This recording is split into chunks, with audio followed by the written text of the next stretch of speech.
Now, let's get to some good news again. We do need some good news every now and then, and we got a dose of it today. We've talked before about those astronauts stranded on the International Space Station. Well, they've finally made it back to our planet.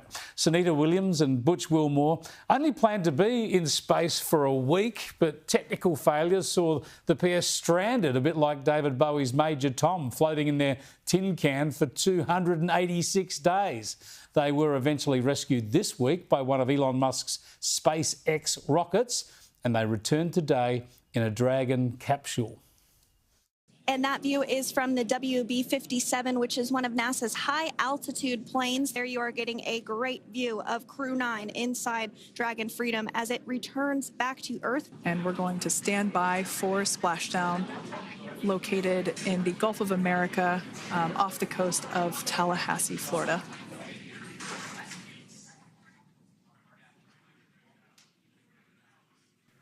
And splashdown, Crew 9 back on Earth.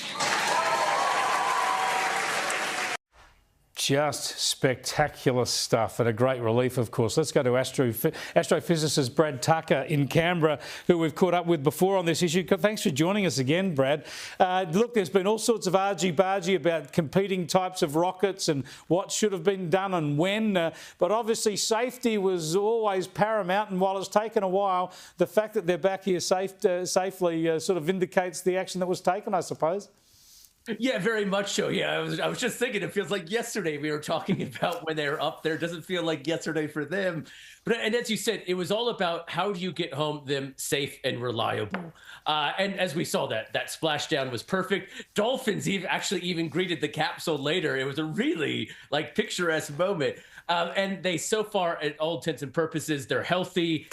They have the normal side effects of space travel. But as you said, kind of relieved and proved the point. And in fact, actually proves the whole point of this whole program. When NASA defunded the shuttle program, it wasn't popular, but this was actually a George Bush decision. And he essentially said, let's not run this. Let's open it up to the commercial sector. Let's have multiple options so that if something does go wrong, we can reconfigure and get them home safely. That wasn't an option with the space shuttle. And as we saw this morning, is now an option in today's world with SpaceX and other companies. Yeah, just brilliant. You mentioned the Dolphins. I don't know whether we got pictures of that, but while the capsule was floating there, they were waiting to load it onto the ship. There are dolphins splashing around, which kind of reminded me of the Hitchhiker's Guide to the Galaxy. I wonder whether they're saying farewell and thanks for the fish, but it was beautiful. I just want to go back to last year, though, and when we caught up and talked at the beginning of this saga, when they'd been stranded for just a couple of weeks, we heard we had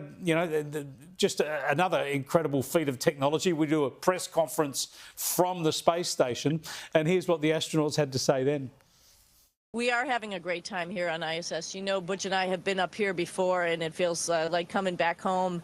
It feels good to float around. It feels good to be in space and work up here with the International Space Station team. So, yeah, it's great to be up here. So I'm not complaining. Butch isn't complaining that we're here for a couple weeks, extra weeks. A couple of extra weeks. By my rationing from the time of that interview, it was another 36 weeks. Tell us, Brad, what they would have done with that time. I think you told us last time that they would have been loaded up with extra work and perhaps experiments to conduct while they were there. Yeah, very much so. So, kind of during those initial couple months where they're still trying to fix the Boeing capsule, they did extra work on the capsule. They did extra experiments on board. There was 2 extra pairs of hands, so they chipped in. And as we just heard from Suni, they had been there before, so they kind of knew what they were doing.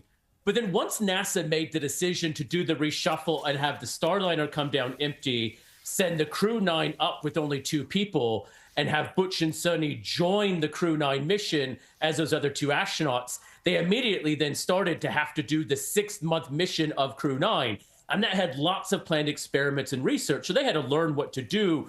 The astronauts usually prepare for those for months ahead of their space flight. They had weeks to do it on board. So they were definitely kept busy for that kind of 6 months when most of their work was normal and routine, but then they had that in between. But there was also kind of just this waiting game, as we heard back in that original clip of, when will they come home? They said, we're up here a couple of extra weeks, as you said, and it turned out to be 36 weeks. I don't know what's longer, that or the dragging out of the election at this point, it feels like, because it's just kind of when were they come home, but they did. They got home safely. and they did a lot of important research along the way. I don't know their politics, but they might come back, find out Trump's president again and want to go back. Who knows? They might. Thanks for joining us, Brad. I really appreciate it. Dr. Brad Tucker there, the astrophysicist from Canberra. I love his mastery of the detail and enthusiasm for the topic. Great news today. Just wonderful, wonderful news. And it's amazing what humankind can achieve when we turn our minds to positive things, eh?